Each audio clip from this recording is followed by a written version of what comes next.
Muchas gracias, señor Bravo. A continuación, tiene la palabra en nombre del Gobierno el ministro de Hacienda.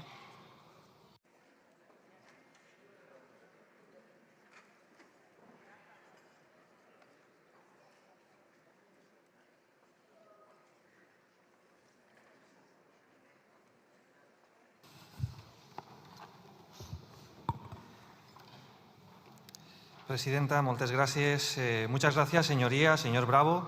Gracias por la bienvenida y por el tono también de la intervención. Me ha planteado numerosas cuestiones que seguro que vamos a poder debatir a lo largo de estos meses, pormenorizadamente cada una de ellas, pero le agradezco sinceramente el tono. Y voy a empezar por esta interpelación, que es la primera que hago como ministro aquí en el Congreso, que me va a permitir explicarle la política tributaria que hemos llevado a cabo durante estos años y hacer un poco, si me permite, de pedagogía fiscal, y más en esta campaña en la que ya estamos con la declaración de la renta en marcha. Pero antes de entrar, voy a contestarles, si me permite, un poco al eslogan tan americano que tienen ustedes del infierno fiscal de este país. Yo niego la mayor. España no es un infierno fiscal. Y me baso en Eurostat. En nuestro nivel de presión fiscal en porcentaje del PIB se sitúa 3,5 puntos por debajo de la media de la zona euro. Por lo tanto, España tiene una presión fiscal inferior a Alemania, Francia o a Italia. ¿Algún dato? Alemania tiene 3,6 puntos más de presión fiscal que España. Francia, 8 puntos más de presión fiscal que España. Italia, 5,3 puntos más de presión fiscal. Si me permite, entiendo que si España es un infierno fiscal, no sé en cuál de los 9 círculos del infierno de la Divina Comedia de Dante estaría Italia con esa presidenta que ustedes tanto admiran. Por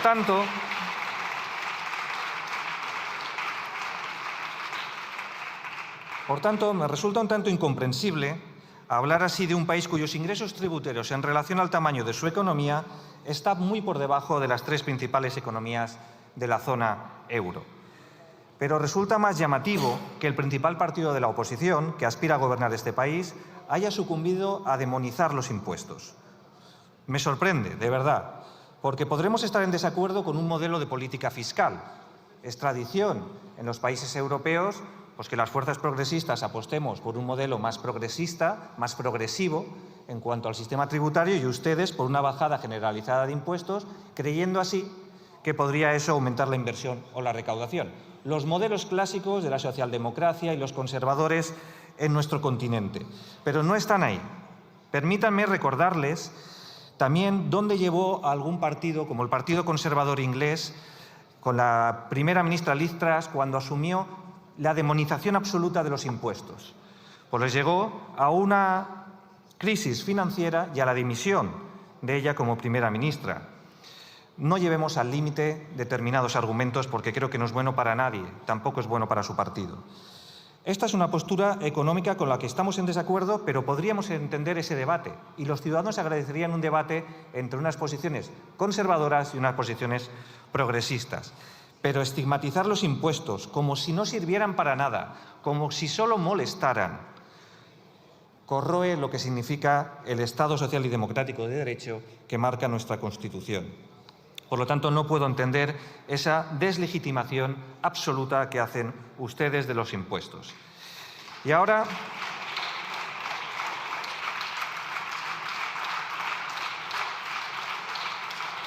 permítanme hacer un repaso a la política tributaria que hemos llevado a cabo estos años y clarificar algunos de sus aspectos. Este Gobierno ha impulsado una política de gasto y fiscal coherente con el aumento de la progresividad del sistema y el apoyo a las clases trabajadoras y medias de este país, pidiendo, eso sí, un mayor esfuerzo a los grandes patrimonios y a las multinacionales. A su vez, estos principios se han conjugado con la necesaria consolidación de las finanzas públicas. Ese es el trabajo hecho estos años, una estructura fiscal mucho más progresiva de lo que lo teníamos. En definitiva, y creo que deberíamos de estar de acuerdo en que 3 pilares deben de marcar un sistema tributario de un país avanzado. El primero, la progresividad. Quien más tiene, que más aporte. El segundo, la suficiencia, que sea suficiente para sostener los servicios públicos. Y el tercero, que favorezca la actividad económica. Por lo tanto, señoría, no creo que el debate sea impuestos sí o impuestos no. que es donde ustedes están marcando el debate. El debate es si aquellos que más tienen contribuyen con su esfuerzo fiscal a las arcas públicas en mayor medida que la clase media y trabajadora de este país. Ese es el debate que esperan los ciudadanos que tengamos los dos principales partidos de nuestro país. Pero permítanme que haga un repaso de los impuestos que hemos bajado y que hemos subido para hacernos una idea de en qué ha consistido nuestra política fiscal durante estos años. Una política fiscal que ha tenido que adaptarse y enfrentarse a diversas crisis, como es la pandemia, la inflación que nunca vista en 50 años provocada por la invasión rusa en Ucrania, la Dana de Valencia o el conflicto ahora bélico en Oriente Medio. Por lo tanto, ¿qué hemos hecho? Hemos bajado a las rentas más bajas de nuestro país y a las clases medias y trabajadoras. Por ejemplo, los que perciben el salario mínimo no tributan en IRPF. Hemos rebajado el impuesto sobre sociedades para pymes y micropymes, reducido el IVA de la electricidad, el gas natural y los alimentos, rebajado impuestos sobre hidrocarburos, sobre la electricidad y suspendido el de la generación eléctrica. Hemos prohibido las amnistías fiscales y también hemos prorrogado la rebaja del 5% para los autónomos que tributan por módulos. En conjunto, podríamos estar hablando de una cantidad de ahorro de 50.000 millones de euros. Pero el sistema tiene que ser sostenible. Si hay que pedir un menor esfuerzo a aquellos que no lo pueden dar, tenemos que pedir un mayor esfuerzo a aquellos que lo pueden dar. Y así hemos subido el IRPF a las rentas superiores a 300.000 euros. Hemos aprobado el impuesto sobre grandes fortunas. Pusimos en marcha el gravamen temporal sobre energéticas y la banca. Hemos aprobado un impuesto sobre los márgenes también bancarios, el de transacciones financieras y un tipo mínimo para las grandes empresas. Si me permite, no voy a entrar en la política fiscal que ustedes hicieron cuando gobernaban. Lo dejaré, si acaso, para la réplica. Y en relación con el aumento de la recaudación, esas expresiones del Gobierno se forra, se llena los bolsillos. Supongo que estará también pensando en los gobiernos autonómicos del Partido Popular que han visto también incrementados sus ingresos. No sé si el señor Moreno Bonilla también se está forrando con los impuestos de los españoles, porque sus ingresos también han crecido. Otro debate que usted ha planteado y que también me parece muy interesante, que lo podemos abordar cuando su señoría también quiera, es en qué se está notando este incremento de la recaudación. Pues ahí podríamos dividir en las competencias que tienen unos gobiernos y otros gobiernos.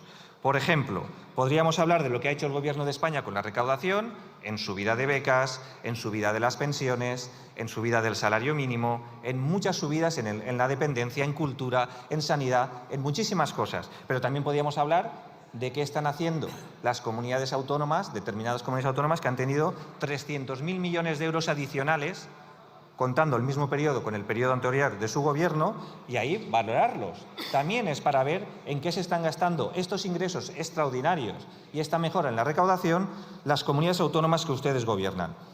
Permítame, lo que están haciendo muchas de ellas ha sido, con ese dinero, bajar los impuestos a las rentas más altas y privatizar. Pero ese es un debate que cuando quiera también podemos abordar.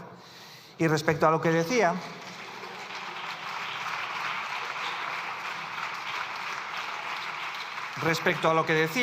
de a qué se debe este aumento de los impuestos, pues tomemos el dato de la AIREF, si le parece bien.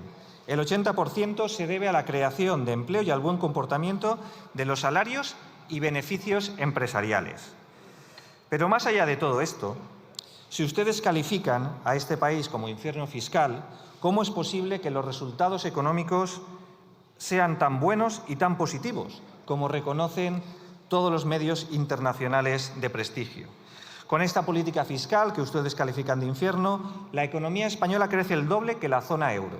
De cada 10 empleos creados en la zona euro, 4 son en nuestro país. Durante estos años se han creado 3 millones de empleos.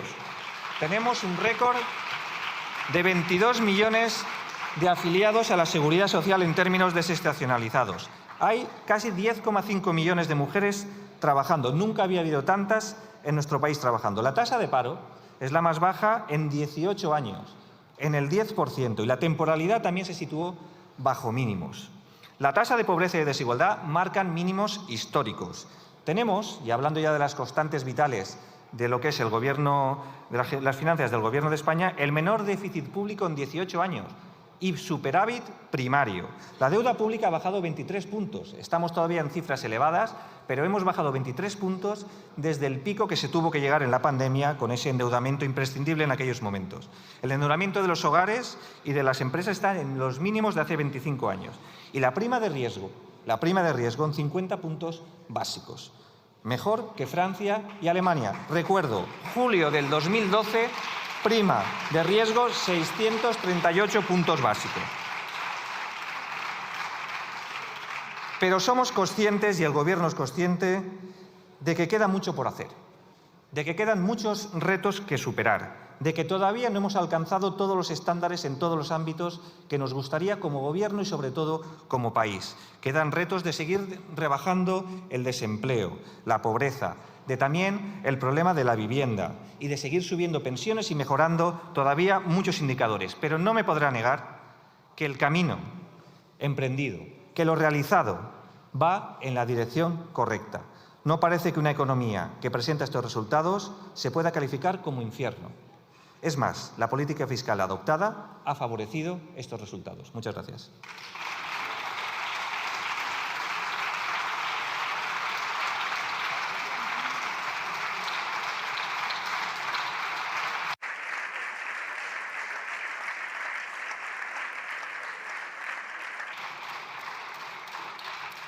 Muchas gracias, señor ministro. Tiene la palabra el señor Bravo Baena.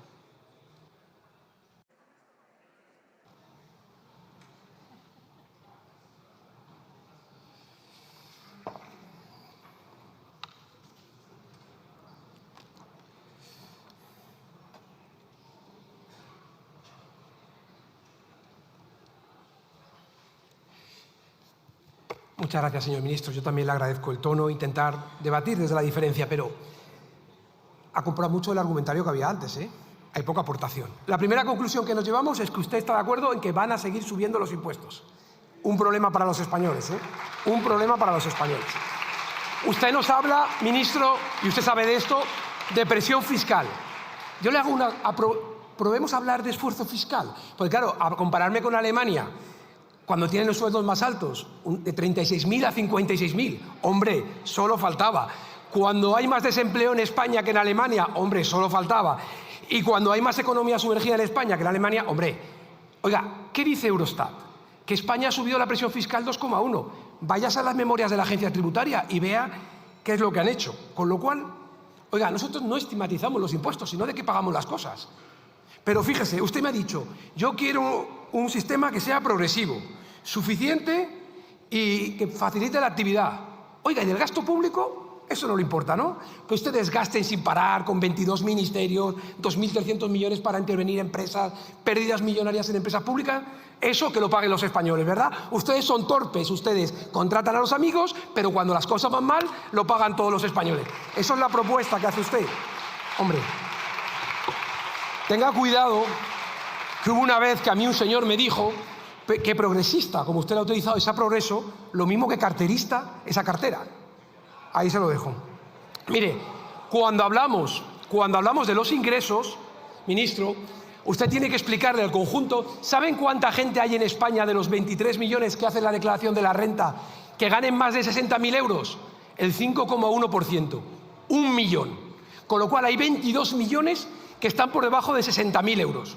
Con lo cual, cuando usted dice que va a subir los impuestos, que necesita recaudar más, ¿a quién le va a cobrar esos impuestos? A los que ganan entre 20 y 60.000 euros, a las clases medias, que es la que le dice que están ahogados. No se lo va a subir a quien ustedes dicen, se lo están planteando a ellos.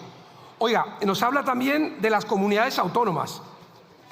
Bueno, pues si quiere hablamos de sanidad y de educación en Andalucía y verá dónde han metido ese dinero. A lo mejor se lleva una sorpresa porque han duplicado las partidas en sanidad y han incrementado en un 70% la educación. ¿Le parece bien o lo estaba criticando? Oiga, usted ha hablado de que la deuda pública la han bajado. No, mire, usted ha bajado el ratio de deuda sobre PIB. La deuda pública la ha subido más de 500.000 millones de euros. Pagamos 40.000 millones de impuestos.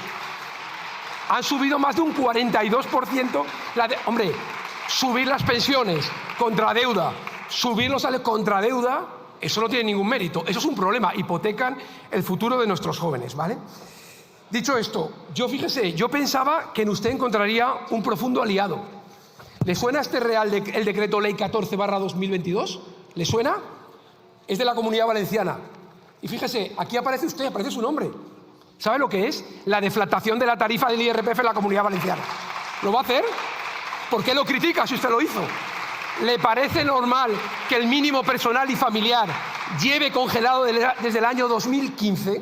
¿De verdad el coste de un niño para una familia es el mismo hoy que en el año 2015, hace 12 años? ¿De verdad usted no va a deflactar con 180.000 millones de euros? ¿Por qué aquí sí y ahora no? Eso es lo que no se acabamos de entender. Luego le pediría más. Mire, usted ha hecho una cosa que está fea. Si me permite, es lo único que le voy a recriminar. Usted ha dicho que las comunidades autónomas del PP, en silencio, en secreto, a puerta cerrada, le dicen que están de acuerdo con el nuevo sistema de financiación.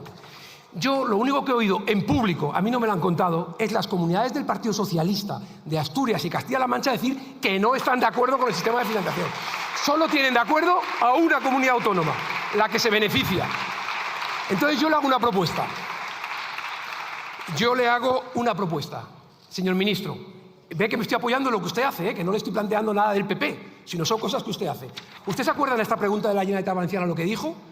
Que era necesario un fondo transitorio para las comunidades autónomas de financiación. Mire, como no le da tiempo en un año o menos que va a estar, haga un fondo transitorio. Ponga encima de la mesa, no diga qué va a hacer y les engañe. No.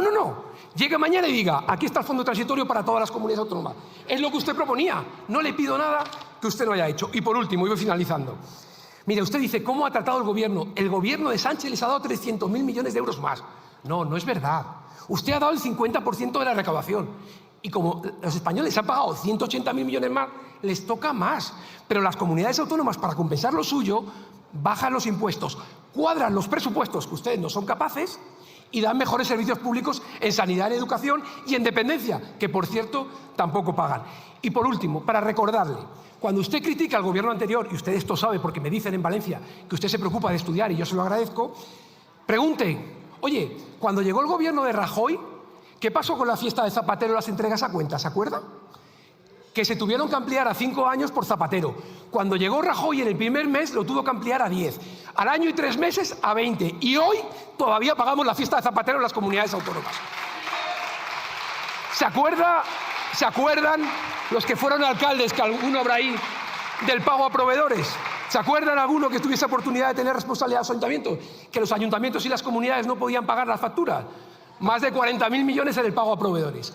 Y por último, oiga, ¿y qué pasaba con las comunidades autónomas que no conseguían financiación en los mercados? ¿Se acuerdan que nadie les quería prestar el dinero? ¿Se acuerdan los catalanes de los bonos patrióticos? ¿Qué hizo el gobierno de Rajoy? Un fondo de liquidez autonómico y los intereses por debajo de los intereses del mercado. Hombre, por lo menos estamos en Hacienda. Dejemos la política y hablemos de las cosas que importan a la gente.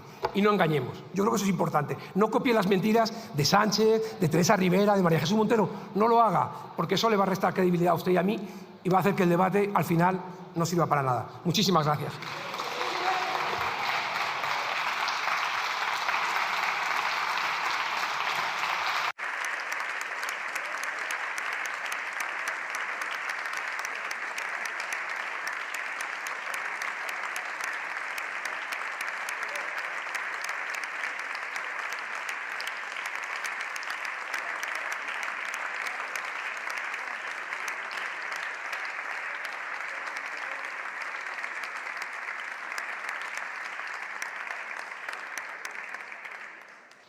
Muchas gracias, señor Bravo. Para concluir el debate, tiene la palabra el señor ministro de Hacienda.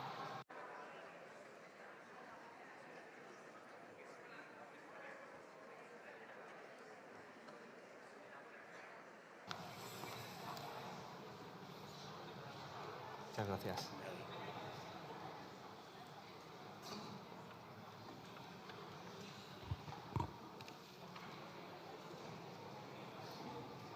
Juan Díguez. Muchas gracias, presidenta. Muchas gracias, señoría. Gracias por mantener el tono. Ha subido un poquito, pero gracias por mantener el tono. Esto está bien y estoy convencido de que tendremos más oportunidades de debatir sobre los muchos aspectos que me ha planteado. Pero bueno, usted estaba diciendo van a seguir subiendo los impuestos. En fin, vamos a seguir haciendo una política fiscal progresista y progresiva. Eso sin ninguna duda. Pero le digo, ya que usted ha estudiado, que está muy bien, se lo reconozco, está muy bien, declaraciones e intervenciones mías, pues yo también he hecho un poco el esfuerzo, ¿no? Entonces he visto qué hicieron ustedes cuando gobernaban, la última vez que gobernaron. Y, hombre, me he encontrado titulares bastante llamativos, ¿no?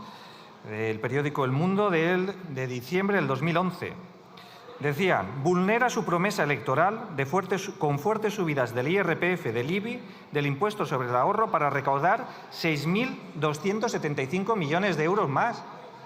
Vamos, ¿me quiere usted explicar que querían la voracidad recaudadora, que querían 6.700 millones de euros adicionales?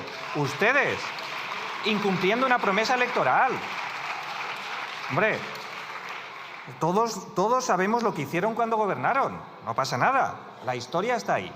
Y luego, aprobaron la mayor subida del IVA de la historia, sometieron a los contribuyentes a la mayor subida de tipos del IRPF, incrementaron el IBI, el impuesto de hidrocarburos, el impuesto al sol, amnistías fiscales, el impuesto al tabaco y el alcohol, solo en materia tributaria. Y paro, porque yo le pediría, hombre, la vida es muy complicada, la política es muy complicada, pero hay veces en que uno tiene que ser humilde en algunos aspectos. Y luego, hay una parte que yo no acabo de entender. Es verdad que cualquier propuesta seria de fiscalidad debería tener una memoria económica para decirnos ustedes, oye, si recorto por aquí, o tengo más ingresos o tengo que recortar el gasto público. Pero si yo no lo he entendido mal, señoría, ustedes dicen deflactar el IRPF, bajar los impuestos a las rentas más altas, reducir impuestos a las grandes empresas y eliminar impuestos al de la banca, ampliar a más productos la rebaja del IVA, suprimir los impuestos a las grandes fortunas, también hablan ustedes de sucesiones, eliminar los impuestos al capital y al mismo tiempo quieren subir al 5% el gasto en defensa, garantizar el poder adquisitivo de las pensiones, incrementar la inversión pública, cumplir las reglas fiscales y seguir reduciendo el déficit y la deuda. Explíqueme, porque nadie lo puede entender. Nadie lo puede entender, señoría. Y usted, que es una persona con formación y que sabe mucho de lo que está hablando, porque es una persona con formación, es inspector de Hacienda, no debería de creerse lo de la curva de Laffer. Lo de bajar los impuestos a los ricos y pensar que va a incrementar la recaudación y el bienestar está más que probado y es más falso. Pero bueno, en fin. Vamos a ver. Insisto en la idea, porque yo creo que podemos tener debates entre dos fuerzas políticas diferentes, en este caso el Gobierno de España y el principal partido de la oposición, podemos tener debates serios, pero permítame que acabe haciendo la reflexión que le hacía al principio. No pueden ustedes demonizar los impuestos, lo de pagar menos para vivir mejor. Pues oiga, dígaselo a la gente que tiene que hacerse un trasplante, que vale 90.000 euros en este país y que nadie le pide nada de su cuenta corriente. Dígaselo a esas personas.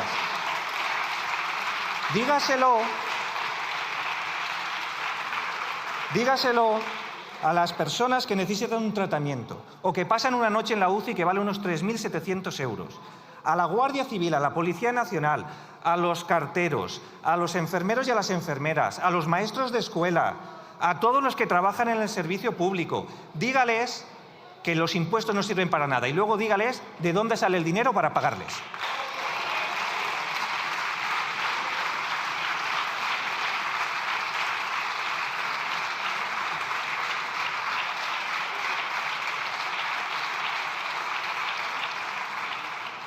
Y acabo.